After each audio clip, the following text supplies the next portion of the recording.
navigate all This is this. a very intimate, chatty group for us to ever intervene. Yeah, it's nice.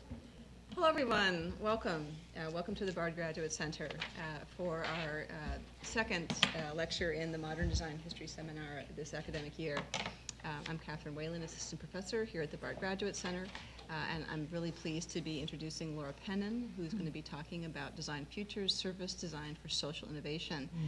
We are live streaming this talk, so those of you who are in our live stream audience, you can tag questions to hashtag BGCTV on Twitter. Okay, so about Lara.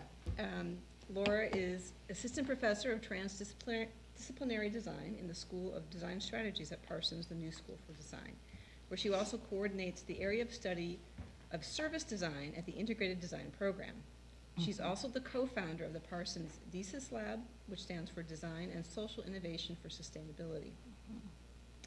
She received a BA in Architecture and Urbanism from the University of Sao Paulo, Brazil, and has a PhD in Industrial Design and Multimedia Communication from Milan Polytechnic in Italy. Penin's work focuses on design for sustainable social innovation and service design. She has worked on a series of projects dedicated to research and modeling of sustainable ways of living. Penin was a principal investigator of a 2-year project called Amplifying Creative Communities, which received a grant from the Rockefeller Foundation in 2009. Her recent publications include Amplifying Innovative Sustainable Urban Behaviors, Defining a Design-Led Approach to Social Innovation, which appeared in Motivating Change, Sustainable Design and Behavior in the Built Environment, edited by Robert Crocker and Stefan Lehman, published by Routledge in 2013. And she's also the author of A Critical Approach to Service Design Education, Building an Undergraduate Learning Path at Parsons School of Design Strategies, published in Touchpoint, the Journal of Service Design in 2011. And she is also the co-author of DESIS Network, Design and Social Innovation for Sustainability, published in the Journal of Design Strategies in 2010. And I'm really delighted to have Lara come to the BGC today and talk to us about sustainability and also her work in service design, which she will tell us more about. Thank you, Lara. Thanks. So, hi, everyone. Thanks for coming. And I'm delighted to be here in your beautiful school. So what I'm going to do is this. I'm going to be very empirical. That's my my goal. I want to show a couple of projects, and through, by navigating you through these projects, I want to talk about what I think are exciting new areas for design, new ambitions, new agendas, new know-hows, if you will. This is where I am, a research lab. So the work I do, the projects I'm going to present, you have to look at them imagining a situation where it's a project done within a research lab, within a design school. It's a very particular kind of a setting, so that's why I'm mentioning it. So it's this in-between, where between theory and practice, working with students, undergrad, grad, in many different ways. So keep that in mind as I navigate you through this couple of projects. DESIS is in fact affiliated with an international network established in Milan Polytechnic in Italy, and has more than 40 research labs in design schools all around the world. And the idea of our lab that we established at Parsons in the New School is that our expertise, our approach is centered in design, but it's also it wants to be very much interdisciplinary. So we try to take advantage of the fact that the New School has the connection between design and social sciences and public engagement and management and social theory and etc. So we try to bring that to our practice. We have found the lab, myself, another colleague from Parsons, a colleague from Milano School, a colleague from Environmental Studies, and we have faculty members and a lot of students who are part of the lab as research assistants and otherwise from the social science, from urban studies, from transdisciplinary design, grad and undergrad, and a number of other courses as well. So we try to take advantage of this very particular and interesting position we have from a disciplinary point of view. And our projects, I hope, will reflect that approach quite a lot. And this is curious because this young woman right there, Grace, I think she studied board. And she was my student. And this is a nice, interesting coincidence. I have to tell her this. So this is where we are. A couple of a little bit of theory behind us. What's our vision? What's the foundation of our work?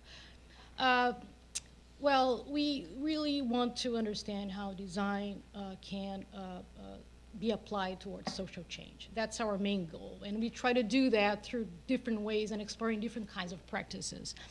But there are three things that we like, and this was defined by my colleague Nidhi Srinivasan, three foundations that guide our research in our design strategies, the kind of strategies we employ. One is that of looking into society and try to identify what are the holes, what are the gaps, what are things that haven't been solved either by the market or by the government, and try to bridge these holes and try to imagine solutions and frame questions, solving those asymmetries, as Nidhi puts it. The other thing is trying to value tested knowledge, really looking to, I'm looking at you because you're talking about oral histories. Mm-hmm. We try to understand, try to highlight sometimes knowledge that hasn't been necessarily codified by people and by communities, and we try to make the most of them and look at them as assets and starting points for action. And we also try to nurture what we call heterarchies as opposed to hierarchies. So let's imagine different kinds of connections, horizontal connections between different actors within society. Try to break sometimes rigid structures that you find in organizations, whether private or public, and you name it. So let's try to imagine connecting dots that haven't been connected in this way yet. So this is, in a more abstract level, how we try to approach problems and frame questions, frame projects. We have worked in partnerships with a number of organizations ranging from not-for-profits to banks to social services organizations, government, especially city agencies, housing, parks, and a couple of others, as well as a lot of design partners. I'm not following my notes, but it's all right. I think I can do this. And okay, let me talk first about the foundational project that we started a couple of years ago, 2009. We got a generous grant from the Rockefeller Foundation, as Catherine mentioned, that basically allowed us to put these ideas into practice. So this project relates to a number of projects that I have personally been working on in Italy and around the world in previous years. And in short, the approach of the Amplify project is this. Okay, we want to change society, right? We know we have to promote sustainable change. We know we have to promote transformations if we are to achieve a sustainable future. Now, we can do this in many ways. We can transform our productive process. We can, become more responsible towards the way we consume. We can have new laws telling us what to do, allowing us to ride our cars in certain days of the week, as it's common in certain cities around the world because of pollution, gases, and etc. But one thing we can also do is to try to find things that are already working. Good examples, good ideas they're already there. Small little things that normally big media or they won't tell you. They won't tell about the stories of regular citizens. They're already doing something on their own and being creative, being entrepreneurial, and having interesting ideas and putting forth some interesting new idea, new solution in the way they source their everyday life. So the idea of Amplify was this. Okay, we should first of all, map these things out, map those practices around us. When we started this, some of the things we began to see were interesting, but some of them were there for generations.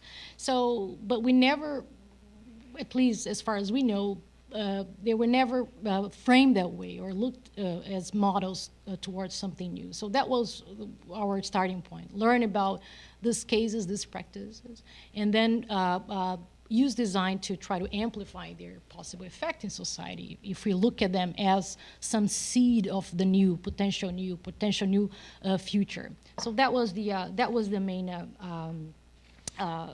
idea of the project. Try to learn from what people are already doing, and show the rest of the world how they do it, and perhaps use design to try to make them more accessible to other audiences, not only those small groups of citizens, but perhaps other people might become interested in also participating in the kind of initiatives that were being promoted by them. So there are a lot of urban activism. There are a lot of things all of you living in the city already know about and heard about, and some of you might be familiar with some of them, from food co-ops to different initiatives I'm going to talk in a moment. Now, important for us was to be very careful in the way we would approach that. We try to be very hyper-local. That's the way I like to put it. We want to talk about social innovation. We want to talk about cultural practices. So perhaps the best approach, the best strategy is really try to focus on specific neighborhoods in the city, because each neighborhood in the city has their own history, their own past, their own historical perspective, their own the different layers of occupation along history. So we were careful about that, and we've been to these different neighborhoods. Lower East Side was our first action. We had a good reason to go there, and then we just crossed the bridge towards North Brooklyn on the other side. We had a small action in the Bronx later, but there was a reason we started in the Lower East Side, because we understood it. That was the picture I was talking to you about. Exactly. It's perhaps one of the most interesting places in the city and the world in terms of how many layers you have there, how many traditions have been accumulated and somehow have grown there, so that you have a very interesting social capital right there, right now. So for us, trying to focus on this particular neighborhood was really the strategy of the low-hanging fruit. If we're looking into what social innovation is, let's look at a place where we know there's going to be a lot of interesting social capital already there. So that was the reason, I confess right away. And indeed, and then we found all that interesting history. I'm not going to go into the detail, but you probably know way better than me, all the history behind and how that neighborhood was important for the city, culturally speaking, with the Beat generation, and then the different occupations and the different ethnic groups that have one by one been living in that area and making that area of the city their own. And a picture of now. What we found, if we're looking into social innovation, especially there, we understood that some places in the city are very interesting and perhaps the gateways for other things. And that's what we found with the community gardens in the Lower East Side. We found more than, I don't know if you know that there are more 44 community gardens in the Lower East Side alone that remain from the 100 and plus years ago.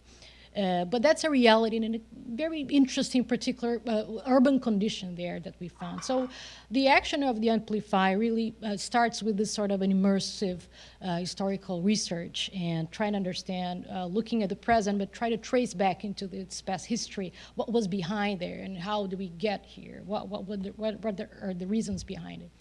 When we went to North Brooklyn, we made a sort of comparison, and in a similar way, we try to find also what was the DNA of the other side of the bridge. And we found a very different kind of DNA, if you will, much more related to this industrial past and the big warehouses and the workers' neighborhoods around the big, Pfizer, all the Domino Sugar, all the industries that set base in that area of the city, and then the decay of that industrial reality.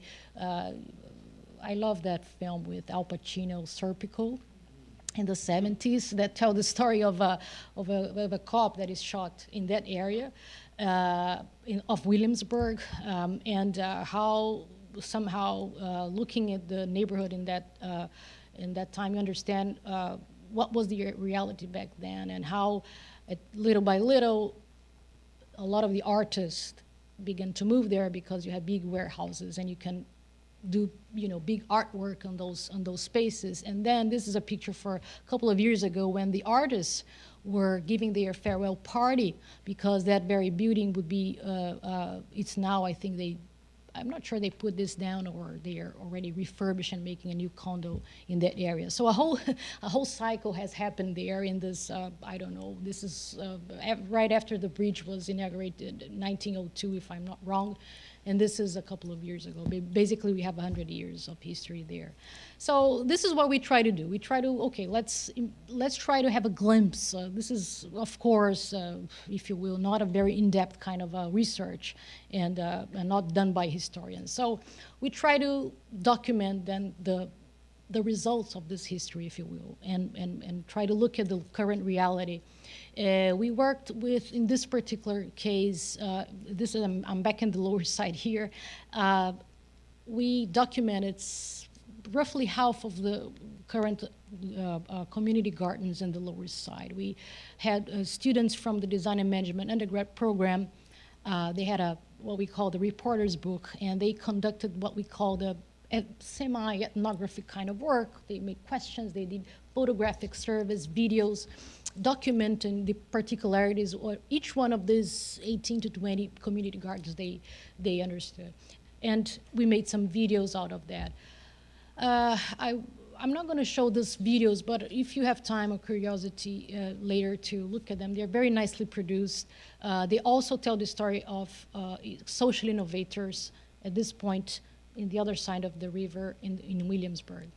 And we have here 4 films, and they look into 4 areas that we understood through, the films are, sorry, I should have said this before. The films are the results of 30 plus interviews in this neighborhood. So they synthesize somehow what we understood to be the main agenda of social innovation in this particular neighborhood.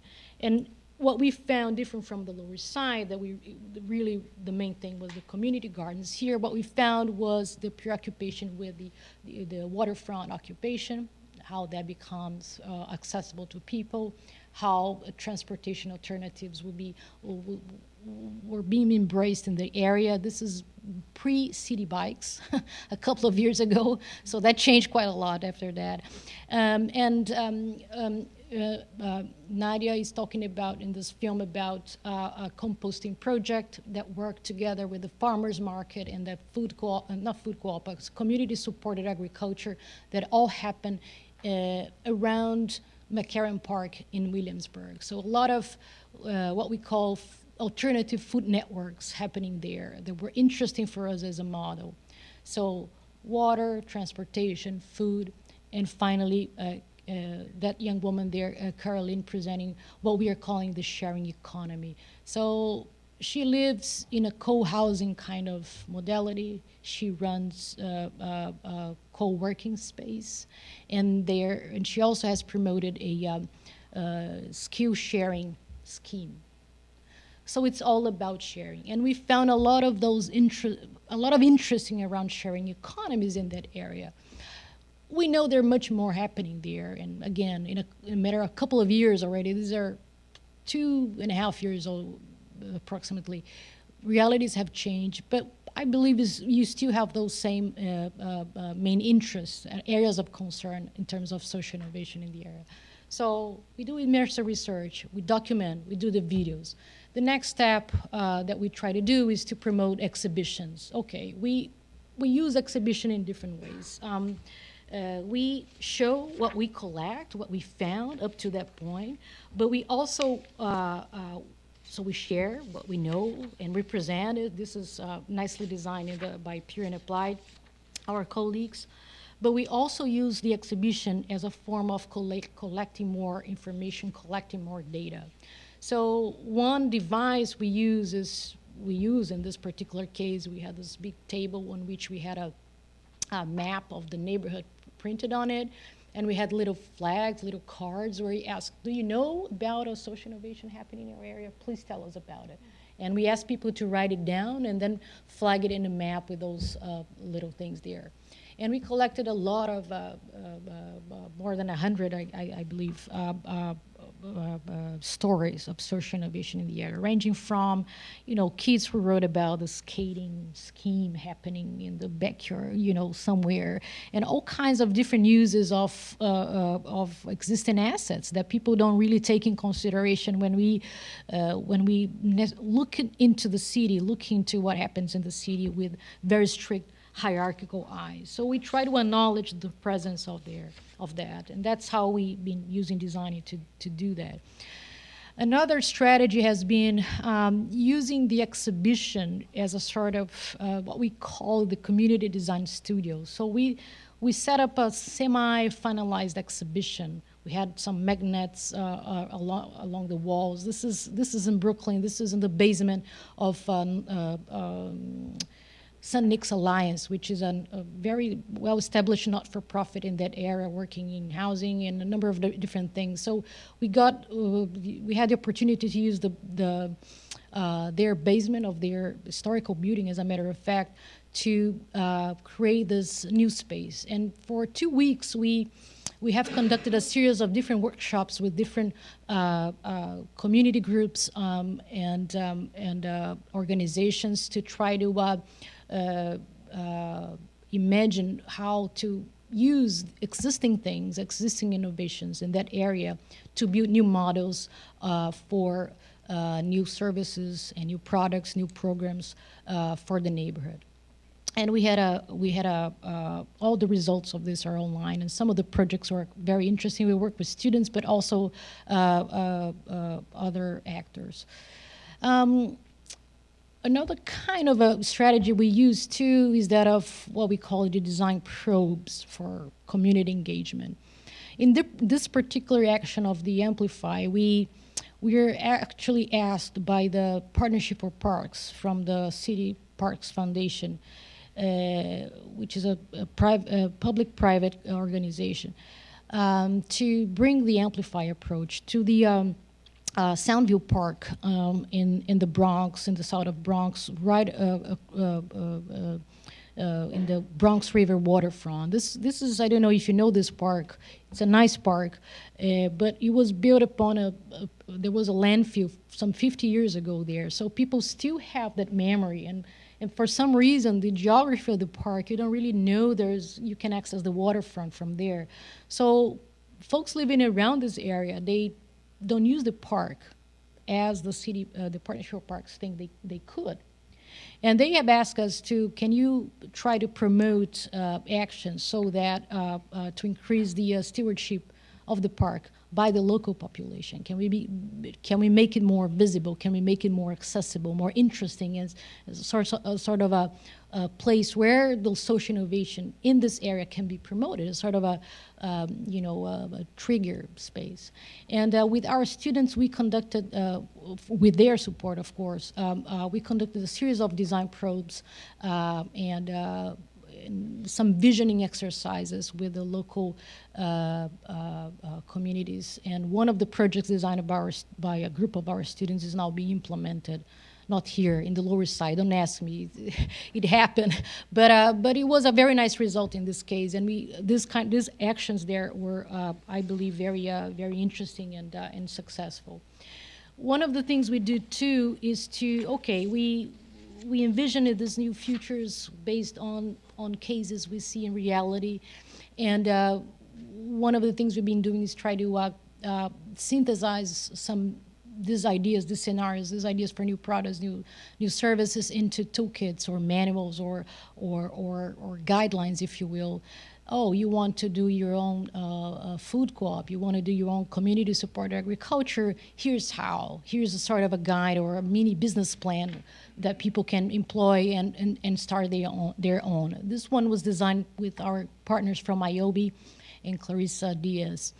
So basically, what we have called the amplification model has explored these different steps or processes. We do a lot of interviews, immersive research, try to understand and talk to people. We have increasingly, we became more social science in this period. We have worked with social science to learn from them and work with them to be very, very particular about the way we conduct the interviews. We select the themes. There is a whole analytical, synthetic process there. We produce the films. We work with video makers. We work with our students producing films as well. We set up the exhibitions that are a mix of, we have explored different ways of doing it. And we conduct workshops, we develop toolkits, and hopefully we're going to be inspiring people after that, and new projects will emerge from there. This is what we've done so far in the context of the Rockefeller Grant. Now, after that, the Bronx Action was not, as a matter of fact, but it was already a spin-off. So we have had a couple of spin-offs from the project that went to places such as Brazil. And another coincidence, you looked into the neighborhood where I used to live there in this city. So it was very interesting to me. It was conducted by a local team of designers, but they also pretty much promoted a very similar kind of approach. And they have revealed very interesting and as a matter of fact, very similar stories happening there in such a different place as here in New York. Urban gardens are everywhere, for the record, here and there, as well as in Cologne, Germany, where I was last month, and I did a small spin-off there with students from the Cologne International School of Design from KIST. And we basically, of course, this was a much smaller kind of action, but we conducted the same process of mapping, going there, talking to people, promoting all those videos, putting them online, and then having students designing new ideas, new projects based on that. And one of them, the guy on the top right, he's a manager of a huge urban garden, and they're really starting to work with kids in promoting some of the ideas that emerge from here. So this is, in synthesis, the work that we do with this name Amplify. It started as this this funded project, but we try to keep it alive by conducting these other actions as, if we have the opportunity. Now, trying to synthesize what we do there, we really try to explore this bottom-up space of innovation happening from the bottom up, right? Where people are the creative citizens. They are the originators of innovation, of new ideas, new services, and new products also sometimes. And we try to use design to help them become more interesting or more accessible to other people, right? Now, I want to quickly navigate you to in another project where we explore that other part of this chart, and that is the top-down area where, we want to promote change.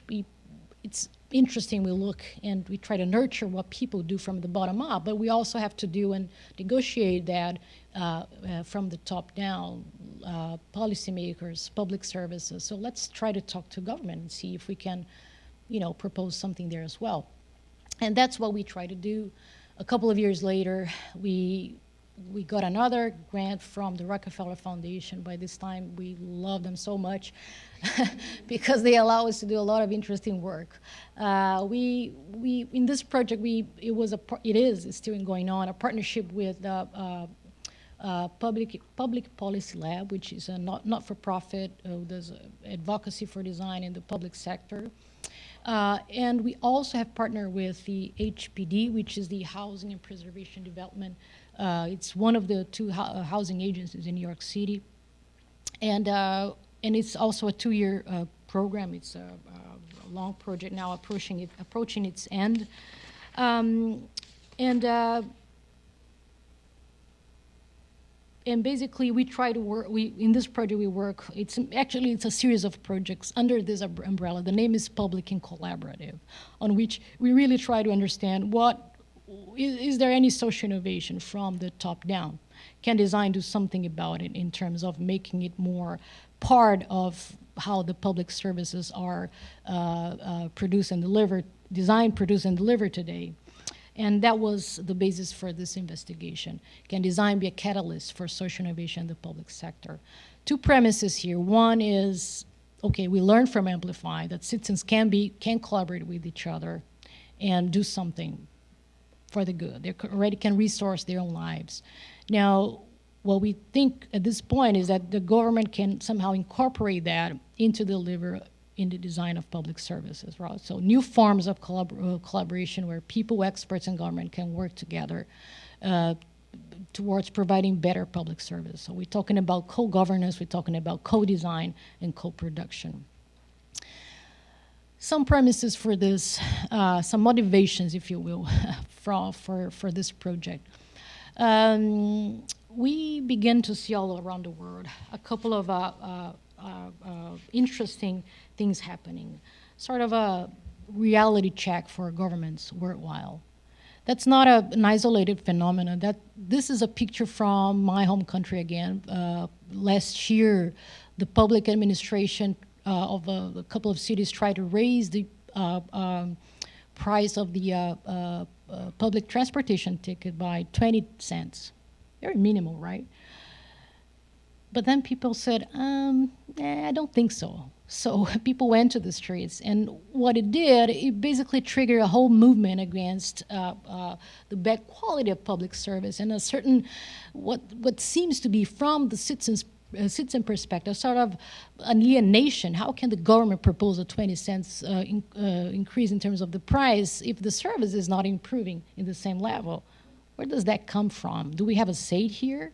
So this happened there, and this happened here. There's a challenge there. Even when they try, it's bilingual. You can see people really, the MTA is really trying to reach to you, but that's not enough. Apparently, there is a challenge in terms of public services delivery. There is a sort of a disconnect there, and the public. I don't know about you, but I think there's a general feeling that you don't really trust. You never expect the best from the public administration. In many cases, we cannot generalize, of course, but there is a challenge there in terms of how to make that better, how to make that connection between citizens and government better. So we look at this picture and try to look at it, try to read and interpret it as where are the opportunities for design there. And we thought a couple of things. We thought that we can definitely try to enhance existing services, existing service structures. There is something we can do about it.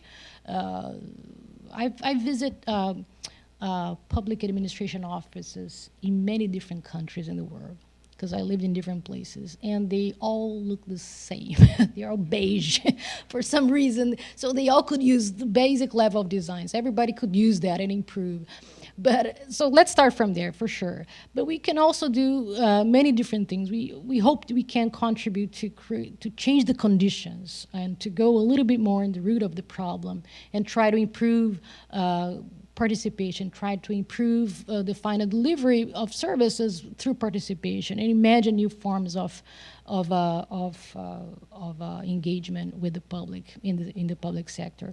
So a quick overview of some of the things that were done in the context of this project. We did a number of things here. I had one course done in the undergrad integrated design program. And I don't know how my students agree in looking into this very hard problem that was looking into this service provided by the HPD, Housing Preservation Development, try to improve them. And the HPD, I don't know if you are aware, they offer the most different kinds of service, from managing the lottery of affordable housing to managing the maintenance of tenant buildings, and a couple of other things. So we work with our students. I work with my students to try to improve the delivery of some of their services, and we had a couple of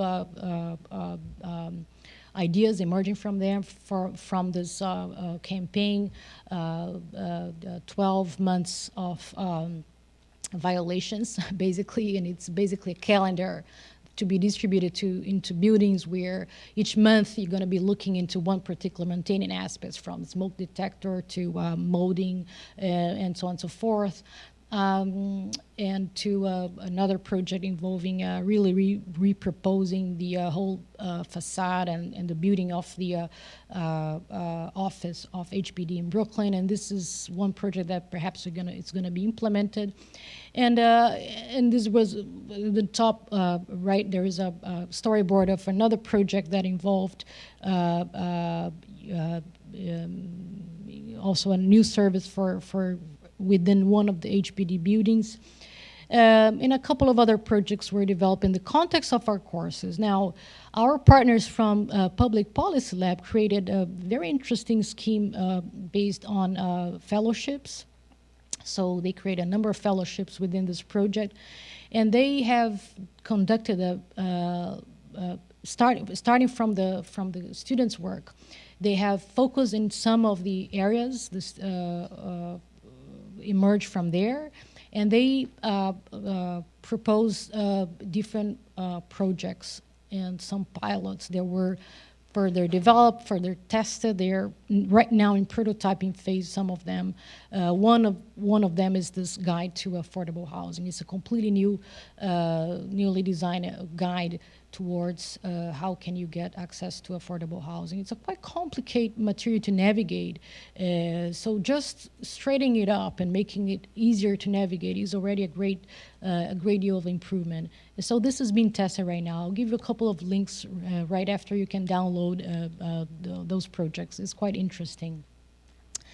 So this is a space that we understood was growing quite a lot, and in terms of possibilities for design and design futures, we thought and we think this was a nice area, a new area for us to navigate. How can design propose innovation and propose change to governments worldwide? And then we understood that we are not alone in this.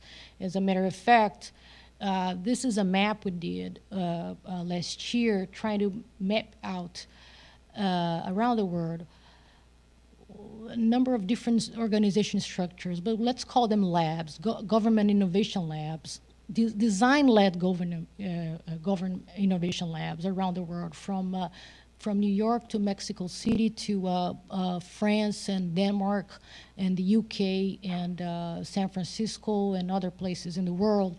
You find these places where some of them are within government, some of them are totally outside the government, some of them are a sort of public-private kind of a partnership. But in any case, what makes them similar to each other is the fact that they use the design approach, the design, I don't like design thinking so much, but design thinking, if you will, in trying to bring change to governments through design.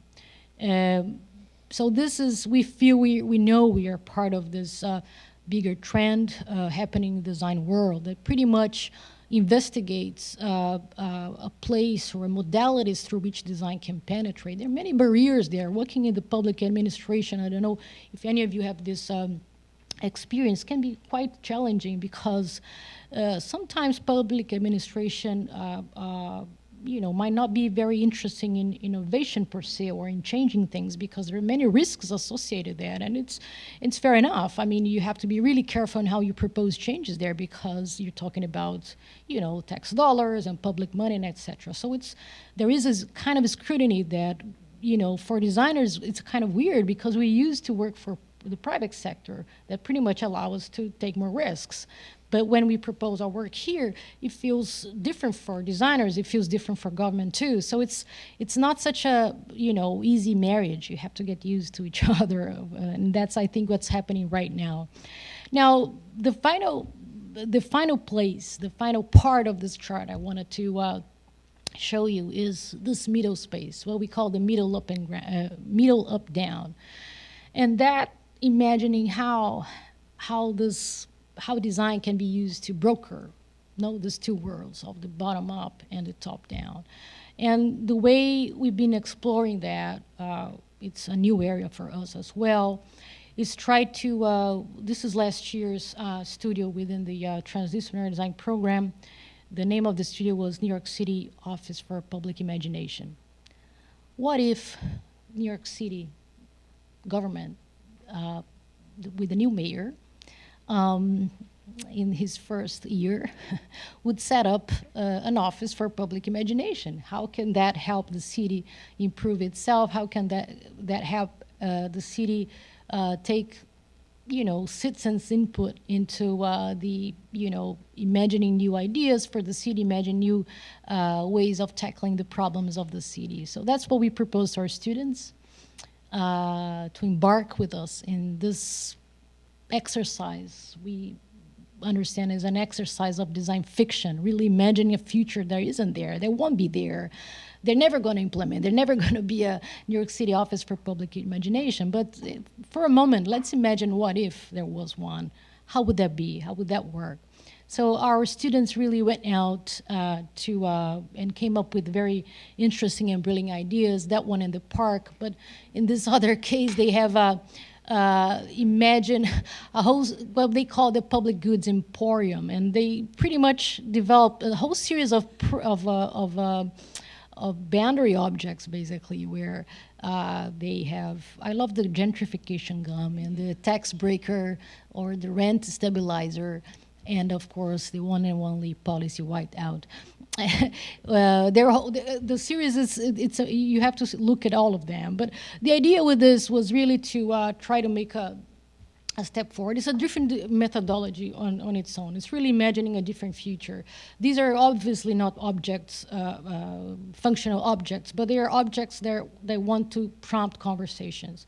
And they use that. They really set up for one. It was a very cold early winter or late spring Sunday last year in the Lower East Side. We had access to a storefront, and they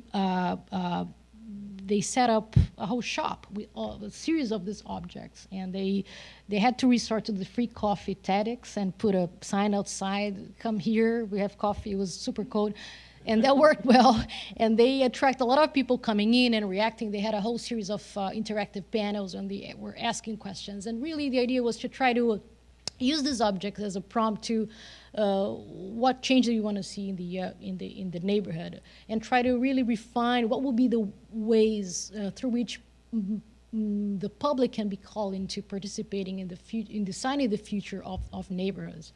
So that was, a design fiction exercise. I like very much doing using this kind of approach because it allows us to go into,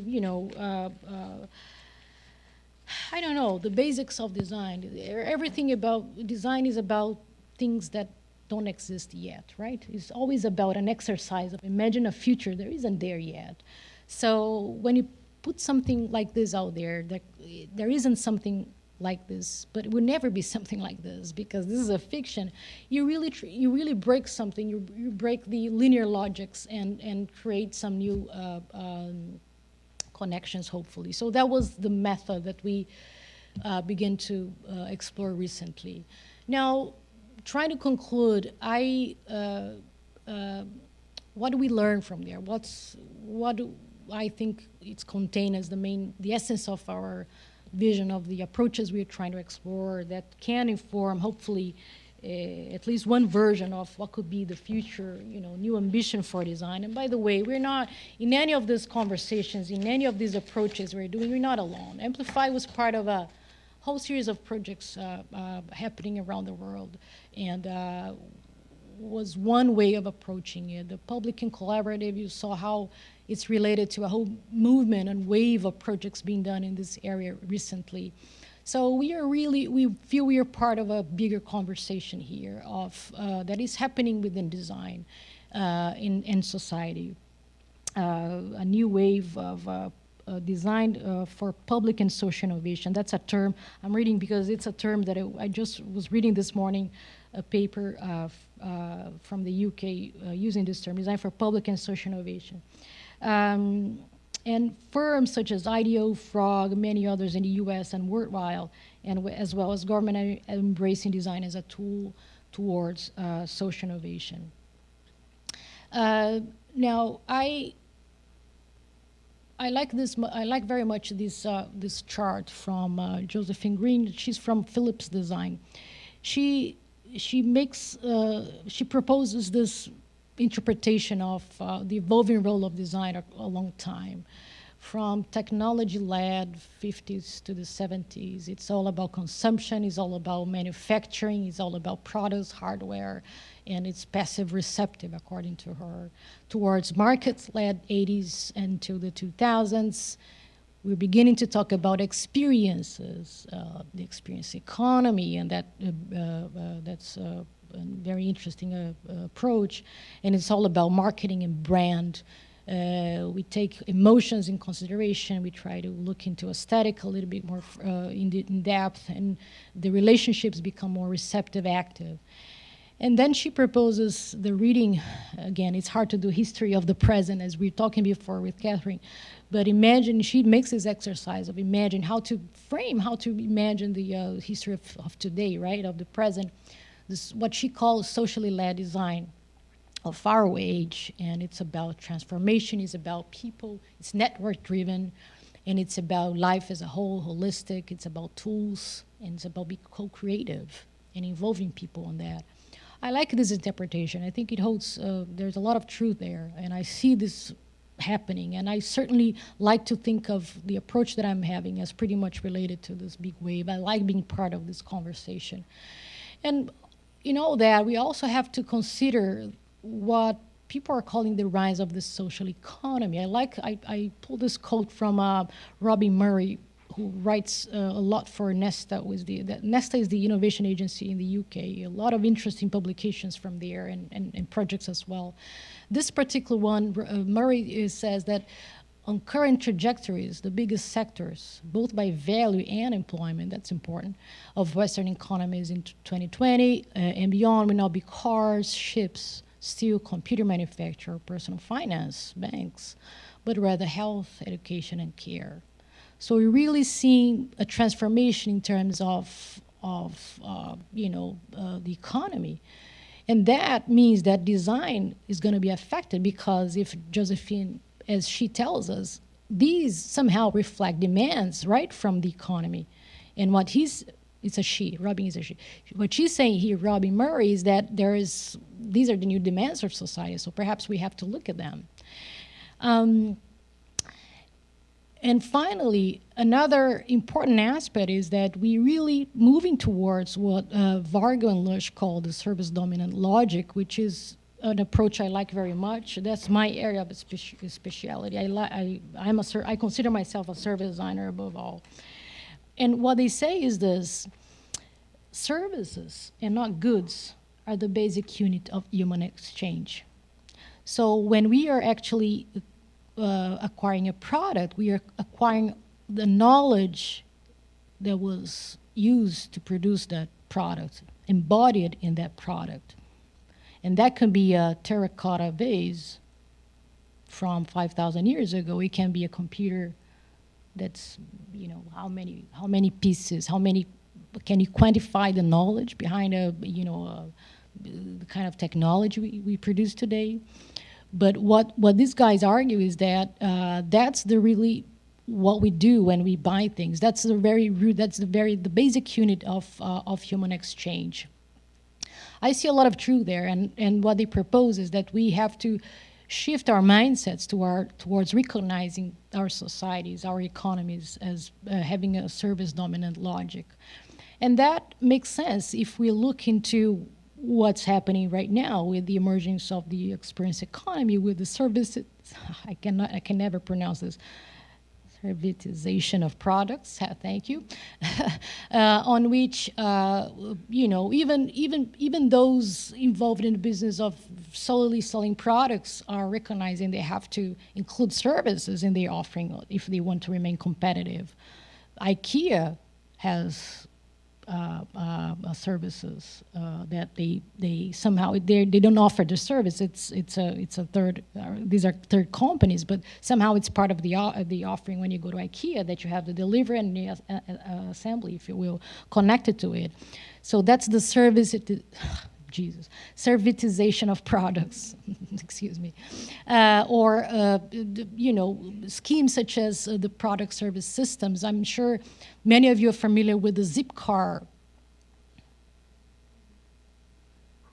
Okay, on which basically what's being sold there, it's the use, it's the function, right? You have the access to individual mobility, but you don't buy the product, you don't buy the car. You become a member of Zipcar, and that's Airbnb. You can talk about sharing all levels of your experience, and the rise of the sharing economy, the service economy, and service labor. So this is not fiction. This is the reality. We're talking about way more than half of American economy being service based. We're talking about 80% of jobs being service jobs. So I think we have to look at that. We have to be designers and offering I don't know how long we have this experience of being product-based. I think we can and we should, and to our own advantage, think about bringing design into the service society, because it's already happening. Service design is defined as such. Design for experiences that reach people through many different touch points and that happens over time. Livework, who defined the definition, sorry for that, of service design. It's one of the pioneer service design agencies in the world. I think they're the first ones. They're originally from the UK in London, who claim that title. We are a service design company. There were none before them. People were doing this in different ways, but they wouldn't claim the existence of this speciality of design, and that has changed quite a lot in the past 10 or so years. And you have, in fact, a lot of firms already there today specialized on that. Service design, Catherine was asking me to expand a little bit about how it's defined, give some background on this. I know many of you might not be familiar with that. The thing about service design is really trying to use design to make the user experience of a service coherent. And if you deal with an organization, you want to make sure you're dealing with the same organization, the same identity, and the same information across different channels. So if you're dealing with AT&T, you want to call them, talk to someone, understand you're talking to that company, have the same, get the same information, and then if you go to their store, you understand you're dealing with the same organization and you have the same kind of information. And if you then go online, you can have the same information. And when you get your bill, you you're dealing with the same organization. We know that doesn't happen all the time, especially with AT&T, but okay. But that's where service designers try to enter. We try to make the whole, all the surfaces, all the channel, all the touch points with between users, the organization, the users, to be cohesive and to somehow embody the same identity.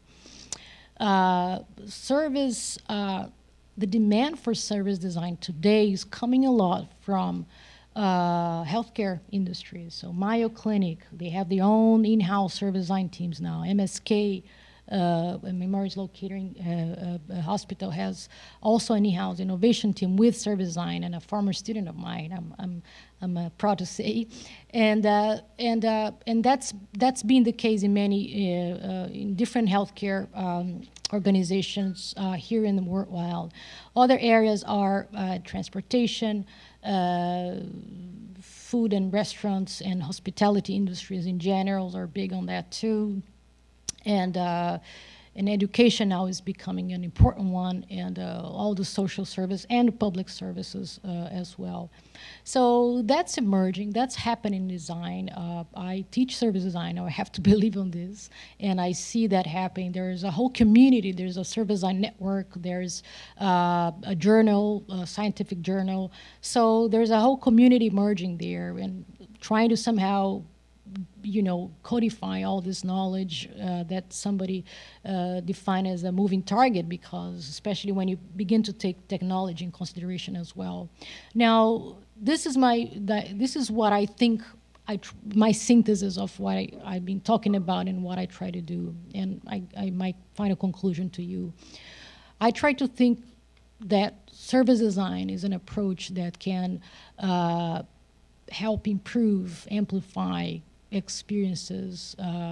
They're socially innovative. So basically, I try to imagine this cycle where design, especially service design, try to read society and try to understand how social innovation happens, because I understand that as a interesting strategy and approach towards change and transformation. And social innovation in turn can help designers have an agenda for action, embed what we do with values and also interesting opportunities. And by the way, as this guys from philanthropy.com has nicely put it, and I love to quote them, good causes tend to be service-oriented. So I think there's a beautiful new opportunity for us designers there. And I haven't even mentioned the word aesthetics here, but I could. That could be another conversation. But I think this is a matrix, if you will, for future exploration for design, on which I like to see my practice, my teaching, my research going. But I also like to imagine that's an interesting area for young designers to explore and to consider part of their possibilities in the future. And try to imagine designing journeys for new social fictions and be playful and do what design do, which is try to imagine new ways and new possibilities, and with interest and with appeal. You can download some of the publications that will bring some of the things I talked about today, and I thank you very much for listening.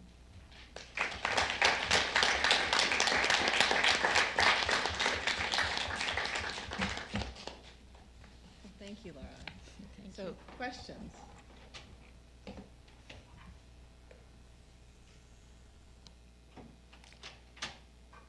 Yes, please. Thanks very much for this. Really fascinating, very diverse and rich.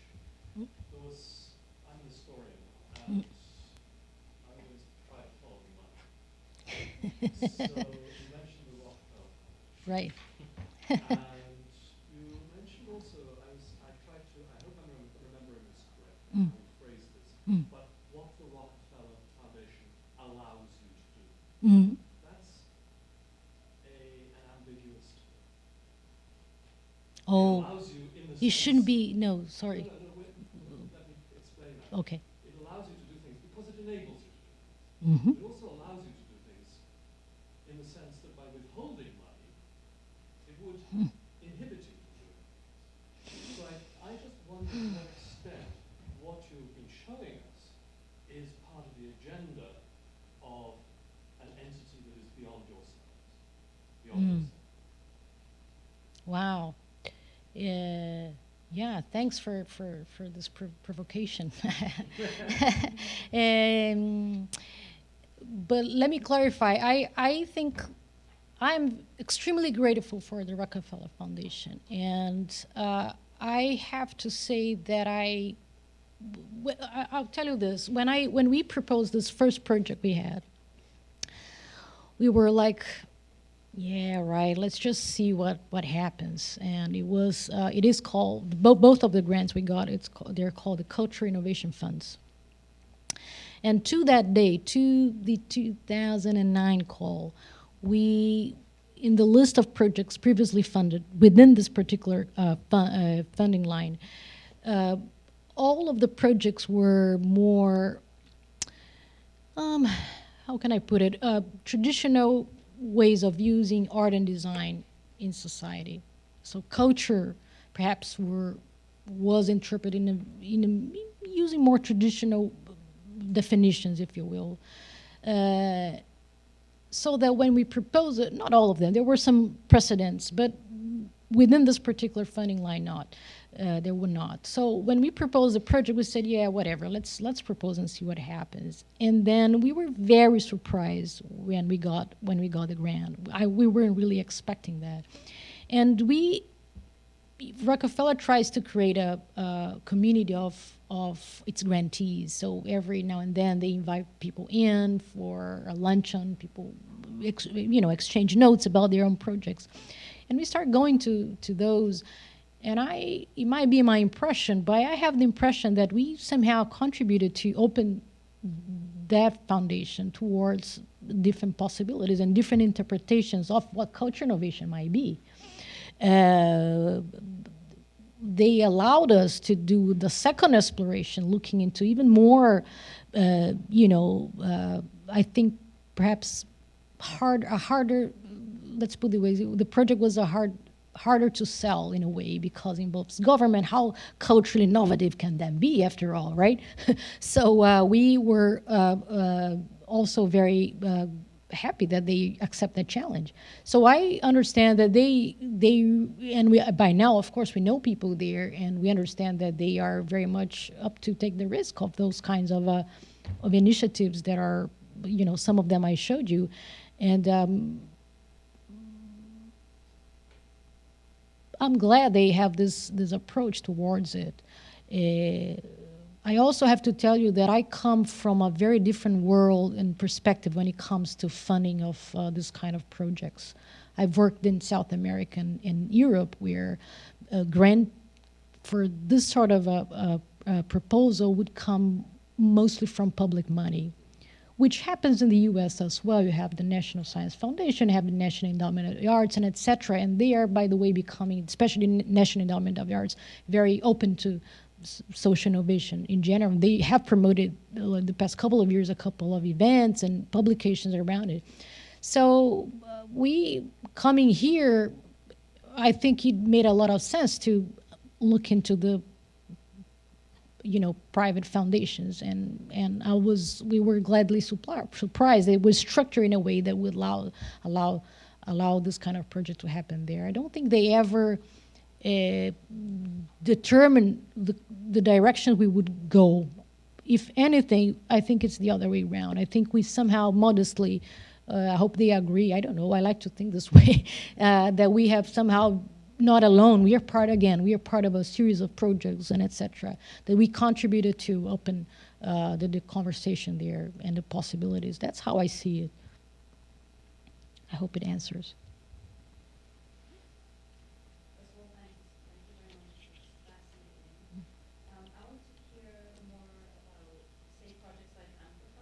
What kind of things have you been doing in order to measure impact Yeah. throughout the project and after it ended? Yeah. And how have you been faring on your metrics there? I get this question every single time. I'm prepared by now. But let me tell you this is the $1 million question, because it's when it comes to social innovation, culture innovation, it's a hard, it's very hard to establish the assessment frameworks. How are you going to measure impact? We did this. Maybe I can go online. I can show you this. We try to quantify. Let me close this one. I think it was another one. Can I go back to the? I just want to close this. Oh, no, but now I lost it. No, it's here, sorry. Um, go again. We try to quantify all the actions done in the context of Amplify. So we measured how many people came to the exhibitions. We measured how many people came. Let me see if I can find it. Came to the.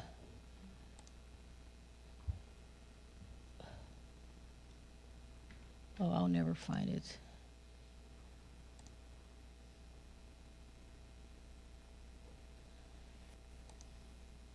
No. It's called Amplify by Numbers. I'll talk about it, and maybe it would show up at some point. And we try to, oh, here it is. On which we try to measure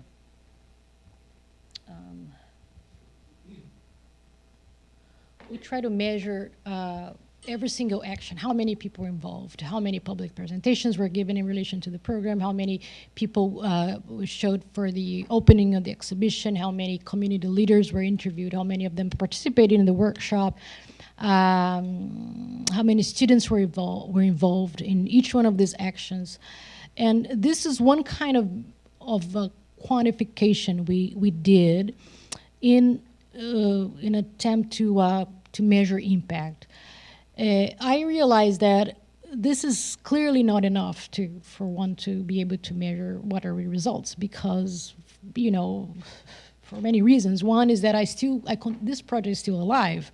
I have done 3 spin-offs after this one finished, and the spin-offs are getting better and better and becoming every time more. They create more, generate more impact. So there is a time problem here. How am I going to measure the impact that the whole project had in the life of that student of mine who now is working in an organization, somehow reproducing the same kind of approach, not there, but in somewhere else in California? You know what I'm saying? I think it's really hard to track where the impact goes, and how can I measure back to from where I started. So what we've been trying to do is to quantify and have some numbers to show. So this is a picture of what happened. But another one is try to track where the students are going, what kind of impact these experiences have done in their lives, other projects that some of our students done in relation to this, but it was their own independent action and framing starting from this project. But it was a separate thing. They did it on their own thesis, and then they got a grant, and then they got a little prize, and etc.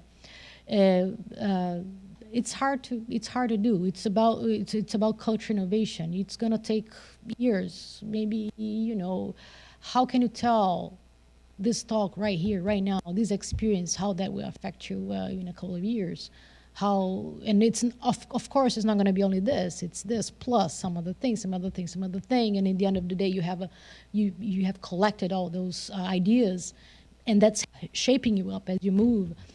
I'm sorry I don't have a better answer for that. I think it's about the theory of change. You have to determine, and that's how I argue my argument with what I presented as a result in my report to Rockefeller. This is what the project setup was proposed to do, and this is what it did. And these are the numbers, and this is the effect. We also measure media. We track media.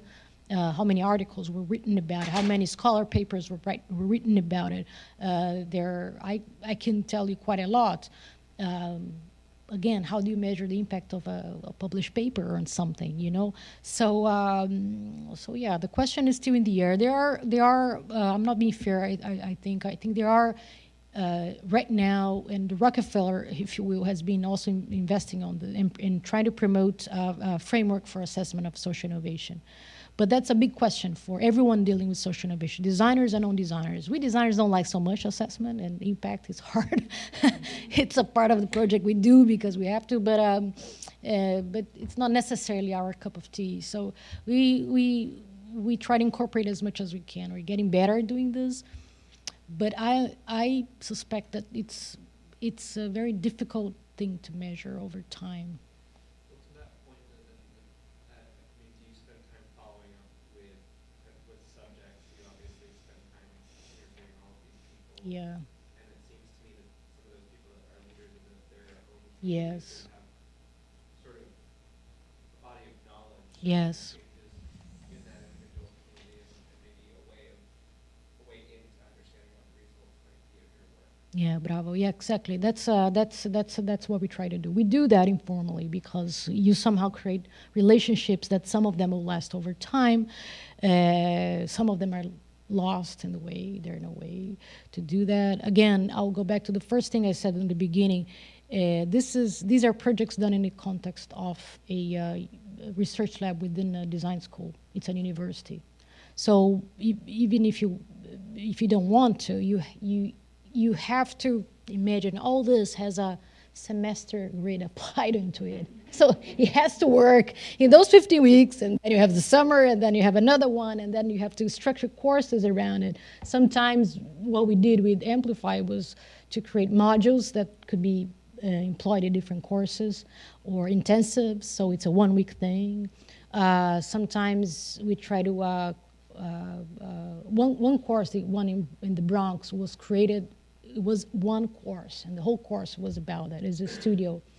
So we in other cases, we work with research assistants, so it doesn't even enter the pedagogical setting. It is very challenging to work that way because it's very limiting in a way.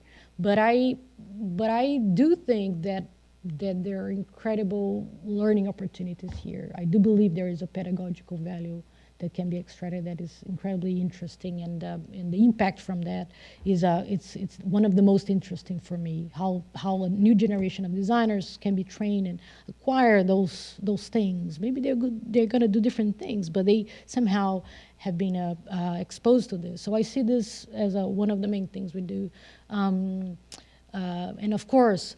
You have one pedagogical mission. Sometimes it makes sense that the project is brought with them. Sometimes it doesn't. What's the most important thing? It's that pedagogy makes sense on its own, but you cannot force a project in a course. It needs to be mutually interesting. Otherwise, it's not fair with either side. So that's the context where these things happen, and that's a very interesting balance to follow sometimes. But it has been interesting so far. Students have been happy about these results. I teach FIT, and I started a sustainability business program 2 years ago. Mm-hmm. About 5 students on the interior design business. Mm-hmm. I teach in history, but I Mm-hmm. observe the other. And we have, I think, 5 sustainability days. And if you go to those sustainability days, you can feel the lack of people, Mm. mostly professors, you always see the professors. And they finally have come down to that they require the professors to take the students out of the program and go and sit there for a portion of the sustainability Mm. day. My theory is a little bit like yours, that with enough density is a tipping point, and there will be Right, a right. tipping point. Now, I'm wondering, do you think these programs, such as the thesis programs at the various schools, are Mhm. going to be a large effect of the tipping point? Yes, I do think so. I think there is there's a growing interest in this area. It certainly seems so from where I stand. Perhaps, perhaps my sample is quite biased. I don't know. Possibly, it is true. But so yesterday, so let me tell you this. Yesterday there was an event called the New Challenge in the New School, and that's an internal prize for socially engaged design student projects, not design, sorry, socially engaged projects done by students from anywhere in the whole university, from social science, from performative arts, from the music programs to design, all kinds of design. And it's been a couple of years. It's been there. It started after Amplify, and it's enormous success. the number of students who submit their projects there, it's unbelievable, the numbers you have there. So maybe again my sample is biased, but we've seen a lot of interest, growing interest from students, especially grad students there. I see a lot of students wanting to become entrepreneurial themselves and start their own socially engaged initiative, enterprise, not for profit or for profit, both ways. And so I see as a growing curve. Clearly, that's not gonna be appealing to everyone. So in the first Amplify, if you look into those 70 students over there in Amplify 1, they were not, we had other colleagues who somehow incorporate modules related to amplifying in their own courses, for design research, for example, right? So they had to learn how to interview people, how to go out and do field work anyway. So why not doing this in the context of the project? So that happened that way. But then again, some students, you are right. Let's go to the Lower East Side, talk with the community gardeners, and students come up with super high heels and, dress in a way that it's not very appropriate to that kind of work. They're not interested. Maybe someone there learned something or gained some interest, but some of them were not really convinced. Of course, that's always going to be the case. I don't have a better answer. I was asked a similar question in Germany in KIST, was very traditionally focusing on the German reality of design that is related to their own industry and such. And I was there during Design Week, so it was very hard to retain attention for something like this, when there was a design show with beautiful products being shown right next to me. But I give the same answer. I think there is a growing interest on that. I think there's a growing market for that. I think after the Publican Collaborative started, and we had people from the HPD or other government agencies, mayor's office, offering internships for our students. So maybe there's going to be an opening for a job position there or in a not-for-profit. So we are counting on that too. I think there is a market there for students graduating in the future. I do think so. So I'm counting on that too. But I know that's not going to be an answer for everyone in terms of opportunity for the future, I think. Nina, did you have a question? I have a comment and a question.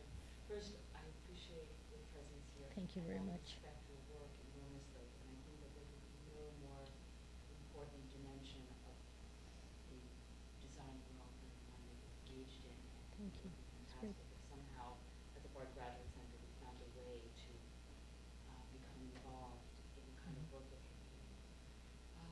But my question is about language and I guess identity. And I had an interesting experience. I participated in an event and Shigori Bond, the architect, was there. And I guess we all know that he is one of the most active architects today working on social engagement Yes, projects. yes. And he gave a presentation and students, in a very thoughtful way, asked him, can you tell us what you think about your work but in a broader context of the future of sustainability? And Shigori Bond went dead silent for I guess a few seconds, and then he attacked this student on the question in the most vehement Oh, way wow. that the word sustainability is meaningless, it's become simply a commodified, reified, he went into this whole thing about how this is sustainability. I mean, he didn't even want to hear this word used in relation to his work. And I found this fascinating. And Yeah. this poor student, he was really, I think, asking a very important question. And I found it fascinating that although you use the word sustainability at one point in your talk, it comes nowhere, it appears nowhere graphically in your presentation. Okay, yeah. And you use this word amplify, and it's everywhere here, and graphically, I think a very potent word. And I wonder about your choice of language, how you came to this word amplify, which I think is a very powerful word, and if you have consciously Yeah, maybe, maybe unconsciously. Yeah, that's a beautiful question. That of language, right? Um, I guess one of the things I personally wanted to do, I have one of the things that I've been involved in the past was with what the so-called eco-design, right? Looking into the very technical aspects of trying to make production systems cleaner and more sustainable. Um, that's a very arid world and hard to navigate for designers interested in the more, um, social, cultural, poetic side of the world, if you will. So one thing, I guess, the choice of word amplified, I think was proposed by our partner Cameron Tonkinwise, who was one of the co-founders, but now is at Carnegie Mellon and still a good friend and colleague. I think this was his idea. But I think what it does, and we've been systematically and consciously trying to do, is to somehow apply some sort of a positive register towards sustainability. Perhaps that's the reason why we apparently avoided using the word, because we want to make it more interesting, appealing, and less of an imposition and more of a choice. And that's where I think design can really contribute, because I really don't think we function, well, we can have a new law telling you what to do, right? Because we as society decided we are going to be organized by that. There's the legislation component to it, and we change behavior because a new law imposes that, right? I grew up in the 70s, and we never used the seatbelt in cars because it wasn't the law. At some point, it became the law in my country. Perhaps this was already here, I realized. But so that's a behavior change, top down, right? What we were trying to do, we still try to do here, is to promote behavior change somehow to be a choice. And design can make it more appealing and better. And there is an aesthetic component I haven't touched here, but I really think, I don't know how you read this, but I really think that a lot of people today, if you go to certain neighborhoods in the city, it doesn't look good if you don't have, if you're carrying a disposable plastic bag and you go to the market. You're gonna shop like this? We passed that. We adopted other ways of shopping. You don't look fashionable. You don't look good. I love that, but there's incredible behavior change there happening there. Oh yeah, bravo. So they're brands, right? Where's your bagoo and everything? I know. So I love that. I love that. I love the fact that we moved from one thing that we thought was cool into another one, and this new one it's more sustainable.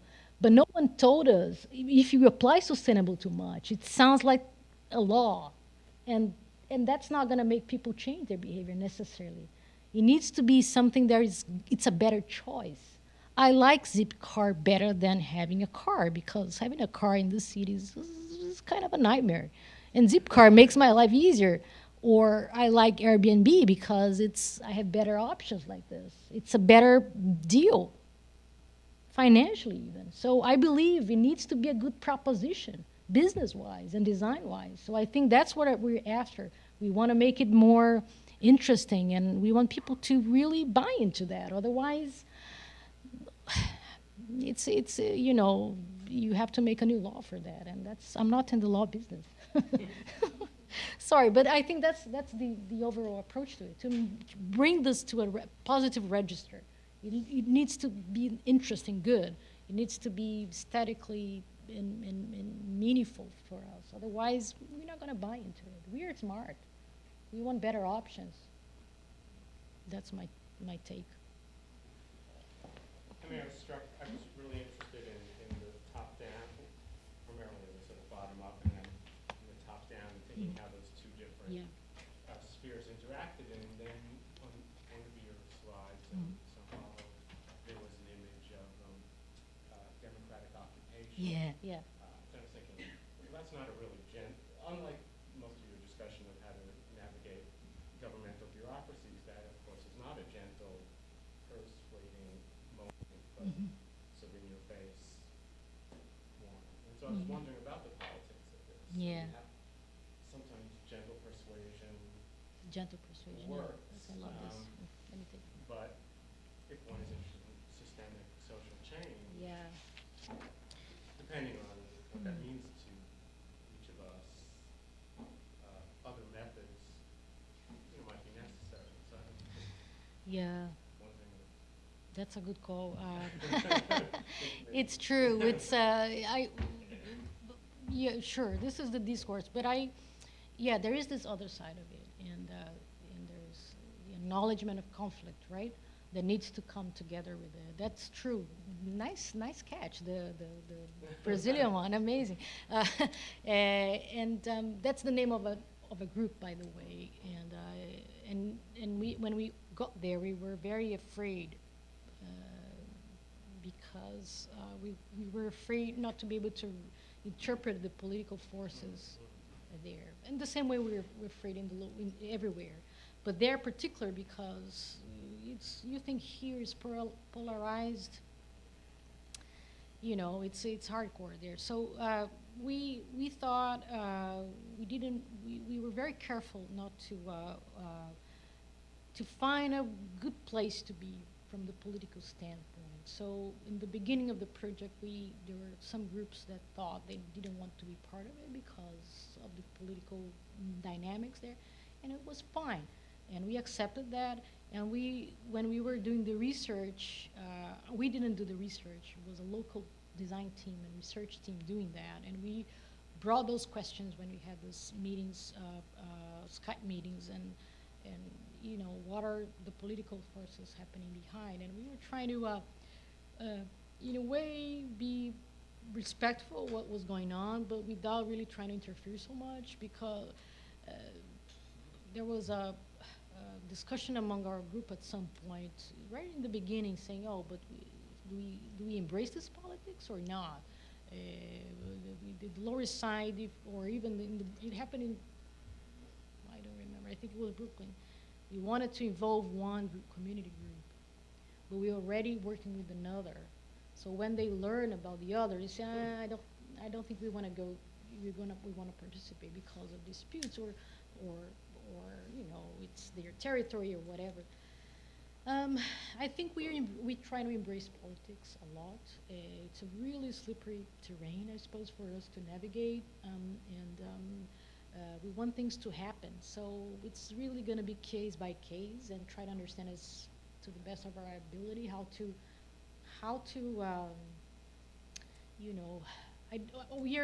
we understand we cannot be friends with everyone, right?